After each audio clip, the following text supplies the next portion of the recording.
ಬಹುಭಾಷಾ ನಟಿ ಬಿ ಸರೋಜಾದೇವಿ ವಿಧಿವಶರಾಗಿದ್ದು ಈಗಾಗಲೇ ಸಾಕಷ್ಟು ಸ್ಯಾಂಡಲ್ವುಡ್ ನಟ ನಟಿಯರು ಅಂತಿಮ ದರ್ಶನವನ್ನ ಪಡೆದುಕೊಂಡಿದ್ದಾರೆ. ಇವತ್ತು ಬೆಳಗ್ಗೆ 11:30ರವರೆಗೆ ಅಂತಿಮ ದರ್ಶನಕ್ಕೆ ವ್ಯವಸ್ಥೆಯನ್ನ ಮಾಡಲಾಗಿದ್ದು ಚನ್ನಪಟ್ಟಣದ ದಶಾವಾರ ಗ್ರಾಮದಲ್ಲಿ ಅಂತ್ಯಕ್ರಿಯೆ ನಡೆಯಲಿದೆ.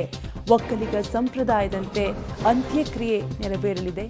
ತಾಯಿ ಸಮಾಧಿಯ ಪಕ್ಕದಲ್ಲೇ ಅಂತ್ಯ ಸಂಸ್ಕಾರಕ್ಕೆ ಸಿದ್ಧತೆಯನ್ನ ಮಾಡಿಕೊಳ್ಳಲಾಗಿದ್ದು ಅಂತ್ಯಕ್ರಿಯೆಯಲ್ಲಿ ಭಾಗಿಯಾಗಲಿರುವ ಅತ್ಯಾಪ್ತರು ಮತ್ತು ಗಣ್ಯರು ಬಹುಭಾಷಾ ನಟಿ ಅಭಿನಯ ಸರಸ್ವತಿ ಕನ್ನಡ ಚಿತ್ರರಂಗದ ಮೇರು ನಟಿ ಸುಮಾರು 200ಕ್ಕೂ ಹೆಚ್ಚು ಚಿತ್ರಗಳಲ್ಲಿ ನಟಿಸಿದ್ದಾರೆ. ಈಗಾಗಲೇ ಸ್ಯಾಂಡಲ್ವುಡ್ನ ನಟ ನಟಿಯರು ನಿನ್ನೆಯಿಂದಲೂ ಕೂಡ ಅಂತಿಮ ದರ್ಶನವನ್ನ ಪಡಿತಾ ಇದ್ದಾರೆ. ಇವತ್ತು ಬೆಳಗ್ಗೆ 11:30ರವರೆಗೆ ಸಾರ್ವಜನಿಕ ದರ್ಶನಕ್ಕೆ ವ್ಯವಸ್ಥೆಯನ್ನ ಮಾಡಲಾಗಿದ್ದು ಚನ್ನಪಟ್ಟಣದ ದಶಾವಾರ ಗ್ರಾಮದಲ್ಲಿ ಅಂತ್ಯಕ್ರಿಯೆಯನ್ನ ನಡೆಸಲಾಗುತ್ತೆ. ಒಕ್ಕಲಿಗ ಸಂಪ್ರದಾಯದಂತೆ ಅಂತ್ಯಕ್ರಿಯೆ ನೆರವೇರಲಿದ್ದು ತಾಯಿ ಸಮಾಧಿಯ ಪಕ್ಕದಲ್ಲೇ ಅಂತ್ಯ ಸಂಸ್ಕಾರಕ್ಕೆ ಸಿದ್ಧತೆಯನ್ನ ಮಾಡಲಾಗಿದ್ದು ಅಂತ್ಯಕ್ರಿಯೆಯಲ್ಲಿ ಅತ್ಯಾಪ್ತರು ಮತ್ತು ಗಣ್ಯರು ಭಾಗಿಯಾಗಲಿದ್ದಾರೆ. 87 ವರ್ಷ ವಯಸ್ಸಾಗಿತ್ತು ಅಭಿನಯ ಚಕ್ರವರ್ತಿಗೆ. ಇವರು ವಿಧಿವಶರಾಗಿದ್ದು ಇವರ ನಿಧನದಿಂದಾಗಿ ಕನ್ನಡ ಚಿತ್ರರಂಗ ಬಡವಾಗಿದೆ, ತುಂಬಲಾರದ ನಷ್ಟವಾಗಿದೆ. ಮಹಾನಟಿ ಕಣ್ಮರೆಯಾಗಿದ್ದು ಈಗಾಗಲೇ ಸ್ಯಾಂಡಲ್ವುಡ್ನ ನಟ ನಟಿಯರು ರಾಜಕೀಯ ಗಣ್ಯರು ಇವರ ಅಂತಿಮ ದರ್ಶನವನ್ನು ಪಡೆದುಕೊಂಡಿದ್ದು ಒಕ್ಕಲಿಗ ಸಂಪ್ರದಾಯದಂತೆ ಅಂತ್ಯಕ್ರಿಯೆ ನೆರವೇರಲಿದೆ. ಅತ್ಯಾಪ್ತರು ಅಂತ್ಯಕ್ರಿಯೆಯಲ್ಲಿ ಭಾಗಿಯಾಗಲಿದ್ದಾರೆ. ತಾಯಿ ಸಮಾಧಿಯ ಪಕ್ಕದಲ್ಲೇ ಅಂತ್ಯಕ್ರಿಯೆಗೆ ಎಲ್ಲ ರೀತಿಯ ಸಿದ್ಧತೆಯನ್ನು ಕೂಡ ಮಾಡಿಕೊಳ್ಳಲಾಗ್ತಾ ಇದ್ದು ಚನ್ನಪಟ್ಟಣದ ದಶಾವಾರ ಗ್ರಾಮದಲ್ಲಿ ಅಂತ್ಯಕ್ರಿಯೆಯನ್ನ ನೆರವೇರಿಸಲಾಗುತ್ತೆ. ಒಕ್ಕಲಿಗ ಸಂಪ್ರದಾಯದಂತೆ ಅಂತ್ಯಕ್ರಿಯೆ ನೆರವೇರಲಿದೆ. ಇಂದು ಮೇರು ನಟಿ ಸರೋಜಾದೇವಿ ಅಂತ್ಯಕ್ರಿಯೆ ಚನ್ನಪಟ್ಟಣದ ದಶವಾರ ಗ್ರಾಮದಲ್ಲಿ ವಿಧಿವಿಧಾನ. ತಾಯಿ ಸಮಾಧಿ ಪಕ್ಕದಲ್ಲಿಯೇ ಅಂತ್ಯ ಸಂಸ್ಕಾರ. ಸಿನಿಮಾ ರಂಗದಲ್ಲಿ ತಮ್ಮದೇ ಆದ ಛಾಪು ಮೂಡಿಸಿದ್ದ ಅಭಿನಯ ಸರಸ್ವತಿ ಎಂದೇ ಖ್ಯಾತಿ ಪಡೆದಿದ್ದ ಡಾಕ್ಟರ್ ಬಿ ಸರೋಜಾದೇವಿ ವಿಧಿವಶರಾಗಿದ್ದಾರೆ. ಸರೋಜಾದೇವಿ ಅಗಲಿಕೆಗೆ ಇಡೀ ಚಿತ್ರರಂಗವೇ ಕಂಬನಿ ಮಿಡಿದಿದೆ. ಹಿರಿಯ ಕಲಾವಿದೆ ಸರೋಜಾದೇವಿಯವರ ಪಾರ್ಥಿವ ಶರೀರ ಮಲ್ಲೇಶ್ವರಂ ನಿವಾಸದಲ್ಲಿದ್ದು ಗಣ್ಯರು ಅಂತಿಮ ದರ್ಶನ ಪಡೆದಿದ್ದಾರೆ. ಬೆಳಗ್ಗೆ ಸರೋಜಾದೇವಿ ಪಾರ್ಥಿವ ಶರೀರವನ್ನ ಚನ್ನಪಟ್ಟಣ ತಾಲೂಕಿನ ಸ್ವಗ್ರಾಮ ದಶವಾರಕ್ಕೆ ತೆಗೆದುಕೊಂಡು ಹೋಗಲಾಗುತ್ತೆ. ನಂತರ ಕಣ್ವ ಡ್ಯಾಂ ಬಳಿ ಒಕ್ಕಲಿಗ ಸಂಪ್ರದಾಯದಂತೆ ಅಂತ್ಯಕ್ರಿಯೆ ನಡೆಯಲಿದೆ. ಅಂತ್ಯಕ್ರಿಯೆಯಲ್ಲಿ ಕುಟುಂಬಸ್ಥರು, ಆಪ್ತರು, ಚಿತ್ರರಂಗದ ಕೆಲ ಆಪ್ತೇಷ್ಟರು ಭಾಗಿಯಾಗಲಿದ್ದಾರೆ.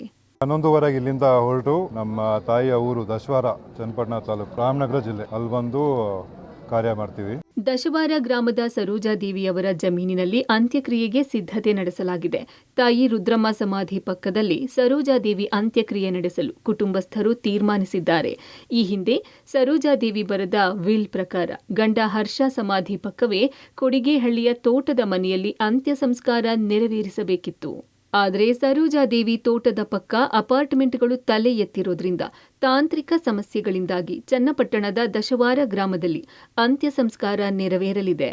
ಬಹುಭಾಷಾ ನಟಿ ಹಾಗೂ ಪದ್ಮಶ್ರೀ ಪುರಸ್ಕೃತ ಬಿ ಸರೋಜಾದೇವಿಯವರು ವಿಧಿವಶರಾಗಿರುವಂಥ ಹಿನ್ನೆಲೆಯಲ್ಲಿ ಅವರ ಹುಟ್ಟೂರು ಚನ್ನಪಟ್ಟಣ ತಾಲೂಕಿನ ದಶವಾರ ಗ್ರಾಮದಲ್ಲೇ ಅಂತ್ಯಕ್ರಿಯೆ ನೆರವೇರಿಸಲಿಕ್ಕೆ ಕುಟುಂಬಸ್ಥರು ಈಗಾಗಲೇ ನಿರ್ಧಾರವನ್ನು ಮಾಡಿರುವಂಥದ್ದು. ದೃಶ್ಯಗಳು ನೋಡ್ತಾ ಇರ್ಬೋದು. ಸರೋಜಾದೇವಿ ಗಾರ್ಡನ್ ಅಂತ ಈ ಒಂದು ಜಾಗ ಏನಿದೆ, ಈ ಜಾಗದಲ್ಲೇ ಅವರ ಅಂತ್ಯಕ್ರಿಯೆಯನ್ನು ಮಾಡಲಿಕ್ಕೆ ಎಲ್ಲ ರೀತಿಯ ಸಿದ್ಧತೆಗಳನ್ನು ಮಾಡಿಕೊಳ್ಳಲಾಗ್ತಾ ಇದೆ. ಸರೋಜಾದೇವಿಯವರು ಇದೇ ಗ್ರಾಮದಲ್ಲಿ ಹುಟ್ಟಿದ್ರು. ಹಾಗಾಗಿ ಸಾಕಷ್ಟು ಅವಿನಾಭಾವ ಸಂಬಂಧವನ್ನು ಈ ಗ್ರಾಮದ ಜೊತೆ ಇಟ್ಕೊಂಡಿದ್ರು. ಅವರ ತಾಯಿಯ ಒಂದು ಸಮಾಧಿ ಏನಿದೆ, ಆ ಸಮಾಧಿ ಪಕ್ಕದ ಜಾಗದಲ್ಲೇ ಸರೋಜಾದೇವಿಯವರ ಅಂತ್ಯಕ್ರಿಯೆಯನ್ನು ಮಾಡಲಿಕ್ಕೆ ಈಗಾಗಲೇ ಕುಟುಂಬಸ್ಥರು ನಿರ್ಧಾರವನ್ನು ಮಾಡಿದ್ದಾರೆ. ತಾಯಿ ರುದ್ರಮ್ಮರವರ ಸಮಾಧಿಯ ಒಂದು ಸ್ಥಳ ಇದು. ಚನ್ನಪಟ್ಟಣ ಹಾಗೂ ದಶವಾರ ಗ್ರಾಮದ ಪ್ರಮುಖ ರಸ್ತೆ ಪಕ್ಕದಲ್ಲೇ ಈ ಒಂದು ಜಮೀನಿದೆ. ಸುಮಾರು 2 ಎಕರೆಗೂ ಅಧಿಕ ಜಮೀನನ್ನು ಸರೋಜಾದೇವಿಯವರೇ ಹೊಂದಿದ್ರು. ಹಾಗಾಗಿ ಅವರದೇ ಜಮೀನಿನಲ್ಲಿ ಅಂತ್ಯಕ್ರಿಯೆಯನ್ನು ನೆರವೇರಿಸಲಿಕ್ಕೆ ಈಗಾಗಲೇ ಕುಟುಂಬಸ್ಥರು ಸಿದ್ಧತೆಗಳನ್ನು ಮಾಡ್ಕೊಳ್ತಾ ಇರುವಂಥದ್ದು. ಅವರ ತಾಯಿ ಸಮಾಧಿ ಪಕ್ಕದಲ್ಲೇ ಇರುವಂಥ ಈ ಒಂದು ಜಾಗ ಏನಿದೆ, ಈ ಜಾಗದಲ್ಲೇ ಅವರ ಅಂತ್ಯಕ್ರಿಯೆಯನ್ನು ಮಾಡಲಿಕ್ಕೆ ಈಗಾಗಲೇ ಗ್ರಾಮಸ್ಥರು ಸಿದ್ಧತೆಯನ್ನು ಮಾಡ್ಕೊಳ್ತಾ ಇದ್ದಾರೆ. ಮಧ್ಯಾಹ್ನದ ಹೊತ್ತಿಗೆ ಅವರ ಮೃತದೇಹ ಈ ಒಂದು ದಶವಾರ ಗ್ರಾಮಕ್ಕೆ ಆಗಮಿಸುತ್ತೆ ಅಂತ ಕೂಡ ಈಗಾಗಲೇ ಹೇಳಲಾಗ್ತಾ ಇರುವಂಥದ್ದು. ಈಗಾಗಲೇ ಸಾಕಷ್ಟು ಸಿನಿಮಾ ರಂಗದ ಹಿರಿಯರು ಕೂಡ ಅವರ ಅಂತಿಮ ದರ್ಶನವನ್ನು ಪಡಿತಾ ಇದ್ದಾರೆ. ಬೆಂಗಳೂರಿನ ನಿವಾಸದಲ್ಲೇ ಅವರ ಅಂತಿಮ ದರ್ಶನವನ್ನು ಪಡೆದ ಬಳಿಕ ದಶವಾರ ಗ್ರಾಮಕ್ಕೆ ಮಧ್ಯಾಹ್ನದ ಹೊತ್ತಿಗೆ ಅವರ ಮೃತದೇಹವನ್ನು ತರಲಾಗುತ್ತೆ. ಇಲ್ಲಿ ಇರುವಂಥ ಅವರ ಮನೆ ಏನಿದೆ, ಮನೆ ಬಳಿಯೂ ಕೂಡ ಗ್ರಾಮಸ್ಥರು ಅಂತಿಮ ದರ್ಶನ ಪಡೆದುಕೊಳ್ಳಲಿಕ್ಕೆ ಅವಕಾಶವನ್ನು ಕಲ್ಪಿಸಲಾಗುತ್ತೆ. ಅದಾದ ಬಳಿಕ ಗ್ರಾಮದ ಹೊರವಲಯದಲ್ಲಿರುವಂತಹ ಸರೋಜಾದೇವಿ ಗಾರ್ಡನ್ ಎಂಬ ಸ್ಥಳ ಸ್ಥಳ ಏನಿದೆ ಆ ಒಂದು ಸ್ಥಳದಲ್ಲಿ ಅವ್ರ ತಾಯಿಯ ಸಮಾಧಿ ಪಕ್ಕದಲ್ಲೇ ಅಂತ್ಯಕ್ರಿಯೆಯನ್ನು ಮಾಡ್ತಾರೆ. ಅದಕ್ಕೆ ಬೇಕಾದಂಥ ಸಿದ್ಧತೆಗಳನ್ನು ಕೂಡ ಈಗಾಗಲೇ ಕುಟುಂಬಸ್ಥರು ಮಾಡ್ಕೊಳ್ತಿದ್ದಾರೆ. ಮಲ್ಲೇಶ್ವರಂನ ಸ್ವಗೃಹದ ಬಳಿ ಅಂತಿಮ ದರ್ಶನ. ಬೆಳಗ್ಗೆ 11:30ವರೆಗೆ ಸಾರ್ವಜನಿಕ ದರ್ಶನಕ್ಕೆ ವ್ಯವಸ್ಥೆ. ಅಂತಿಮ ದರ್ಶನ ಪಡೆದ ಗಣ್ಯಾತಿ ಗಣ್ಯರಿಂದ ಕಂಬನಿ. ರಾಜಕೀಯ ಗಣ್ಯರು, ಚಿತ್ರರಂಗದ ಗಣ್ಯರು ಸರೋಜಾದೇವಿ ನಿಧನಕ್ಕೆ ಕಂಬನಿ ಮಿಡಿದಿದ್ದಾರೆ. ಇಂದು ಬೆಳಗ್ಗೆ 11:30ರವರೆಗೂ ಮಲ್ಲೇಶ್ವರಂನ ಸ್ವಗೃಹದ ಬಳಿ ಅಂತಿಮ ದರ್ಶನಕ್ಕೆ ವ್ಯವಸ್ಥೆ ಮಾಡಲಾಗಿದೆ. ಮಲ್ಲೇಶ್ವರಂನಲ್ಲಿರೋ ಸರೋಜಾದೇವಿ ನಿವಾಸಕ್ಕೆ ಸಿನಿ ಗಣ್ಯರು, ದಿಗ್ಗಜರು ಭೇಟಿ ನೀಡಿ ಪಾರ್ಥಿವ ಶರೀರದ ಅಂತಿಮ ದರ್ಶನ ಪಡೆದು ಸಂತಾಪ ಸೂಚಿಸಿದ್ದಾರೆ. ಸ್ಯಾಂಡಲ್ವುಡ್ ನಟರು, ನಟಿಯರು, ನಿರ್ದೇಶಕರು, ನಿರ್ಮಾಪಕರು, ಕಲಾವಿದರು ಆಗಮಿಸಿ ಅಂತಿಮ ನಮನ ಸಲ್ಲಿಸಿದರು. ಬಳಿಕ ಅವರೊಟ್ಟಿಗಿದ್ದ ನೆನಪುಗಳನ್ನು ಮೆಲುಕು ಹಾಕಿದ್ರು. ಸರೋಜಮ್ಮನ್ನ ತುಂಬ ಮಿಸ್ ಮಾಡ್ಕೋತೀನಿ.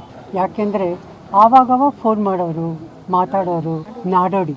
ನಾನು ಸರೋಜಮ್ಮ MGR, ನಾನು ಅವರಿಗೆ ಅಕ್ಕನ ಪಾರ್ಟ್ ಮಾಡಿದ್ದೆ. ಅವಾಗ ಅವ್ರ ಪಿಕ್ಚರ್ಗಳು ನೋಡ್ತಾ ಇದ್ರೆ ನೋಡ್ತಾನೇ ಇರಬೇಕು ಅನ್ಸುತ್ತೆ. ಒಳ್ಳೆ ಆತ್ಮ ಅದು. ಆ ಆತ್ಮಕ್ಕೆ ಶಾಂತಿ ಸಿಕ್ಕಲಿ ಅಂತ ಆ ದೇವರಲ್ಲಿ ಕೇಳ್ಕೊತೀನಿ. ತುಂಬ ಚಿಕ್ಕ ಮಗುವಿಂದ ನಾನು ನೋಡಿರೋವಂಥ ಒಂದು ಕಲಾವಿದೆ. ಫಸ್ಟು ನನ್ನ ಲೈಫಲ್ಲಿ ನೋಡೋವಂಥ ಕಲಾವಿದೆ. ಈ ಮನೆ ನನಗೆ ಒಂಥರ ಭಾಳ ಒಂದು ಆತ್ಮೀಯವಾದ ಒಂದು ಜಾಗ ಇದು. ಆಂಟಿ ಹತ್ರ ಬಂದು ಆಟಾಡೋದು, ಆಂಟಿನ ಇವತ್ತು ಈ ಥರ ನೋಡೋದು ಭಾಳ ಶಾಕ್ ಆಗ್ತಿದೆ. ಆ್ಯಂಡ್ ಅವ್ರ ಆತ್ಮಕ್ಕೆ ಶಾಂತಿ ಸಿಗಲಿ. ತುಂಬ ಕಷ್ಟ ಆಗಿದೆ.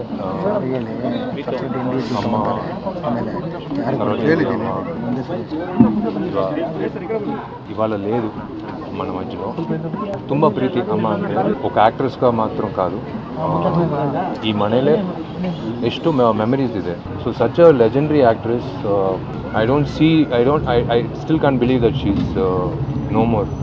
6 ದಶಕಗಳಿಂದ ನಮ್ಮ ಚಿತ್ರಕಲೆಗೆ ಸೇವೆ ಮಾಡಿದಂಥ ತಾಯಿ, ಅವರ ಆತ್ಮಕ್ಕೆ ಶಾಂತಿ ಸಿಗಲಿ, ಆ ಭಗವಂತ ಅವರ ಆತ್ಮಕ್ಕೆ ಒಳ್ಳೇದು ಮಾಡಲಿ. ದಶವಾರ ಗ್ರಾಮದಲ್ಲಿ ಸರೋಜಾದೇವಿಗೆ ಶ್ರದ್ಧಾಂಜಲಿ. ಸರೋಜಾದೇವಿ ನೆನೆದು ಗ್ರಾಮಸ್ಥರು ಭಾವುಕ. ಒಂದು ಕೈಯಲ್ಲಿ ಕೊಟ್ಟಿದ್ದು ಮತ್ತೊಂದು ಕೈಗೆ ಗೊತ್ತಾಗಬಾರದು ಅನ್ನೋ ಮಾತಿದೆ. ಸರೋಜಾದೇವಿ ಅವರದ್ದು ಕೂಡ ಅದೇ ಮನಸ್ಥಿತಿ. ಸರೋಜಾದೇವಿ ಹಲವು ಜನರಿಗೆ ಸಹಾಯ ಮಾಡಿದ್ದಾರೆ. ಕೋವಿಡ್ ವೇಳೆ ಸಿನಿಮಾ ಇಂಡಸ್ಟ್ರಿಯ ಕಾರ್ಮಿಕರಿಗೆ ಸಹಾಯ ಮಾಡಿದ್ರು. ಹಾಗೆಯೇ ಹುಟ್ಟೂರು ದಶವಾರದಲ್ಲಿ 3 ಶಾಲಾ ಕೊಠಡಿ ಕಟ್ಟಿಸಿಕೊಟ್ಟಿದ್ರು. ಅಲ್ಲದೆ ಹೈಸ್ಕೂಲ್ ನಿರ್ಮಾಣಕ್ಕೆ ಅನುಮತಿಯನ್ನ ಸರೋಜಾದೇವಿ ಕೊಡಿಸಿದ್ರು. ಇದೀಗ ಸರೋಜಾದೇವಿ ನೆನೆದು ಗ್ರಾಮಸ್ಥರು ಭಾವುಕರಾಗಿದ್ದಾರೆ. ತುಂಬ ನೋವುಂಟಾಗಿದೆ ನಮಗೆ. ಅದನ್ನು ಏನು ಮಾತಾಡೋಕ್ಕೆ ಆಗ್ತಾ ಇಲ್ಲ. 2 ತಿಂಗಳಿಂದ ಬಂದಿಲ್ಲ. ಇನ್ನು ಒಂದು ಸ್ವಲ್ಪ ಹುಷಾರಿರಲಿಲ್ಲ ಅವ್ರಿಗೆ, ಅಸಾಧ್ಯ ಬರೋಕ್ಕಾಗಲ್ಲ. ಅವಾಗ ಬರ್ತಾನೆ ಇರೋದು. ಅವಾಗ ದಸವಾರ ಗ್ರಾಮಕ್ಕೂ ಅವ್ರಿಗೂ ತುಂಬ ಅವಿನಾಭಾವ ಸಂಬಂಧ ಇತ್ತು. ಎಲ್ಲರ ಜೊತೆಲೂ ಆತ್ಮೀಯವಾಗಿ ಮಾತಾಡ್ತಿದ್ರು. ಯಾವುದಾದ್ರೂ ದೇವಸ್ಥಾನ ಕಟ್ಟಡಗಳು ಅಥವಾ ಶಾಲಾ ಕಾಲೇಜುಗಳ ಕಟ್ಟಡಗಳು ಈ ಥರ ಅಂದಾಗ ತುಂಬ ತನುಮನ ಧನ ಸಹಾಯ ಮಾಡ್ತಾಯಿದ್ರು. ಪ್ರಾಥಮಿಕ ಶಾಲೆ ಇದೆ ಅಲ್ಲಿ ಮುಂದೆ, ಆ ಪ್ರಾಥಮಿಕ ಶಾಲೆನ ಅವರೇ ನಿರ್ಮಾಣ ಕಟ್ಕೊಟ್ರು. ಆಗ ದಸವಾರಕ್ಕೆ ಹೈಸ್ಕೂಲ್ ಇರಲಿಲ್ಲ. ನಾಗವಾರಕ್ಕೆ ಹೋಗ್ತಿದ್ರು, ಕಣ್ವಾಕ್ಕೆ ಹೋಗ್ತಿದ್ರು. ಎಲ್ಲ ಗುಡ್ಡೆ ಮೇಲೆಲ್ಲ ತುಂಬ ಕಷ್ಟಪಡ್ತಿದ್ರು ಮಕ್ಕಳುಗಳೆಲ್ಲ. ಆಗ ಅವರು ಅಂದಿನ ಸರ್ಕಾರದ ಜೊತೆ ಮಾತಾಡಿ ಹೈಸ್ಕೂಲ್ನು ಕೊಡಿಸಿದ್ರು. ಒಟ್ನಲ್ಲಿ ಬಹುಭಾಷೆಯ ಯಶಸ್ವಿ ನಟಿಯಾಗಿದ್ದ ಸರೋಜಾದೇವಿ ನಿಧನರಾಗಿರುವುದು ಸ್ಯಾಂಡಲ್ವುಡ್ಗೆ ದೊಡ್ಡ ನಷ್ಟ ತಂದಿರೋದಂತೂ ಸುಳ್ಳಲ್ಲ. News desk, public TV.